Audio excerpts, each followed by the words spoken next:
Welcome to Creamer Media's Resources Watch, a weekly video roundup of the events and people making and shaping the news in the mining industry.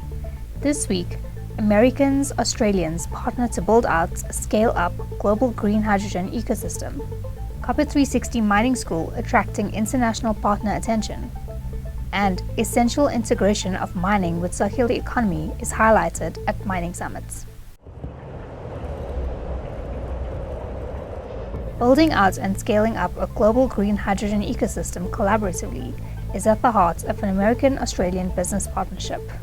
The Renewable Energy Directive that came out of Europe on Monday, which says 42% green hydrogen, that's really important. And it's the work we do to help guide our legislators and our executive branch in how to implement these regulations and how to help build a big economy. It's something Plug's deeply involved in, and which is really important for our future. As well as deals. Everybody likes when we announce deals with partners because they're real business. And real business, real customers, which Plug has done for years and years. You know, people like Amazon and Walmart, people like Fortescue, these are real customers who want our products. And without that, quite honestly, you know, this business doesn't grow and expand. On top of that, we have a plan for margin enhancements. Fortescue and us share a vision for a green hydrogen economy. And we've had negotiations that have gone on for 2-3 years. Copper 360's mining school in the Northern Cape is attracting attention from international mining schools and global agencies wanting to partner with it. We received a lot of requests globally, and we want to say thank you for how you're promoting this idea that what we're doing is not just the mining part. We combine mining with education and training, and we want to bridge that gap, and we want to make sure that these young people living in these areas, that there is hope for them and they understand. And I think in the current political conditions that we are living in, that we must share to the world that what we are doing is we are bridging the gap and we are upskilling young people to enter. And you can see the enthusiasm and the empowerment that is taking place.